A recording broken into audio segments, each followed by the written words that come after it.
We're going to be talking about anamorphic lenses, in particular from Sirui. This is the 35mm anamorphic lens. What are the qualities of an anamorphic lens? What makes it different than a spherical lens? And is one better than the other? This lens in particular is the Saturn version of the Sirui. There is a Venus version of this lens. I've seen a few people discuss that the Venus versions they like because of the weight, but then again, let's take a look at how, this is my iPhone, this is this lens. So it's pretty small, very lightweight, great to put on a gimbal, but let's get into the characteristics of the anamorphic lens. Now, these qualities do not necessarily have to be deemed as a pro or con. It's just a quality that makes it different than your typical spherical lens. The first quality we're going to discuss is the squeeze factor. These particular lenses have a unique squeeze factor of 1.6. So the way the anamorphic lens reads on your sensor is a lot like an accordion. When it's closed, everything is compressed together and it elongates your footage vertically. When you de-squeeze that footage in your NLE, you're pulling everything out, and because it was squeezed up, you're getting a much wider field of view. Let's take a look at a side-by-side of 35 anamorphic versus a 35 spherical. So the top image is from the Sirui 35 anamorphic. The bottom is the Rokinon 35 prime. So there's definitely a difference in the field of view. They have a minimum focus distance of 2 feet. So you're not really going to be able to get close-ups. The workaround to that is to use diopters. I'm going to show you the distance between our subject and the camera. That is going to measure in roughly 11 inches. This is the lens with no diopter on it. So what it's doing is it's acting like a magnifying glass. It's going to blur the background even more. Another attribute of these lenses is the focus fall off and focus roll off. You can notice how the focus would roll off the edges a little bit, as opposed to sort of a clean cut focus that you'd get on a spherical lens.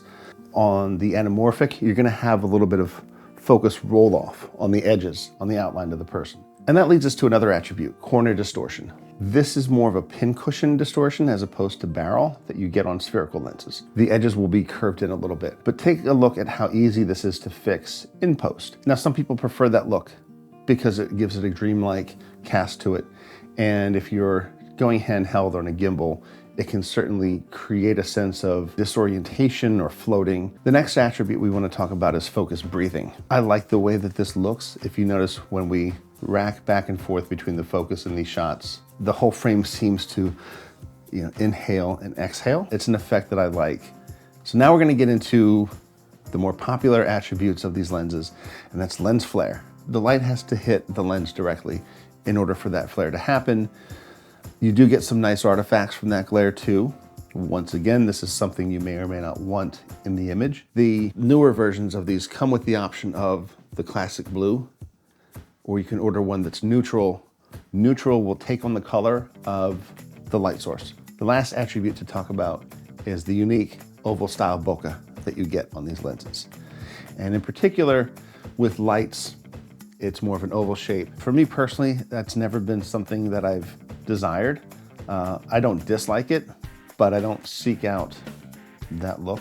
This is happening because on the spherical lens, you have round spherical glass that's reflecting the light. On an anamorphic, typically in the front of the glass, in front of the lens, is an oval shape. That's causing that squeeze. That's also causing that lens flare. So how do you process this footage once it's been shot? On the Blackmagic cameras, there is a de-squeeze option that not only de-squeezes it in the monitor, it will de-squeeze the source file as well. Import it into Resolve, it's ready to go. If you don't have that option, what you want to do is right-click on the clip attributes. So if you notice, they have the presets here for 1.3, 1.5, 1.8, and 2. I'm going to choose custom and type in 1.6. There's my footage. It's already been stretched out. I also found a few misconceptions about this lens along the way. Let's take a look at this lens at 16. So here's the daytime shot. Here's another shot at dusk. Now these are both landscape shots, establishing shots, and I like having that option to have everything in focus. The reason I'm doing this is most of the videos I've seen on this they're shooting them at 4 For me, it's performed well, all the way open, all the way closed. There is a time and a place to use these lenses.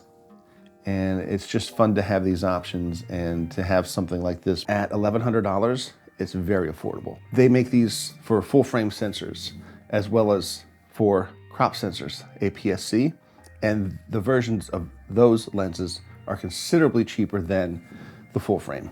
Being able to shoot on an open gate sensor such as the Blackmagic full frame is one of the reasons why I made this purchase. Because I'm not losing anything. I'm not losing any of my frame. It makes it easier to composite your shot, knowing that you're not going to lose any of the top or bottom, and especially you're not going to lose any of the edges. So I'd love to hear from you. Are you shooting on an anamorphic lens, or are you thinking of getting one? If you do shoot on one, what are your thoughts? Thank you so much for watching, everybody. Peace.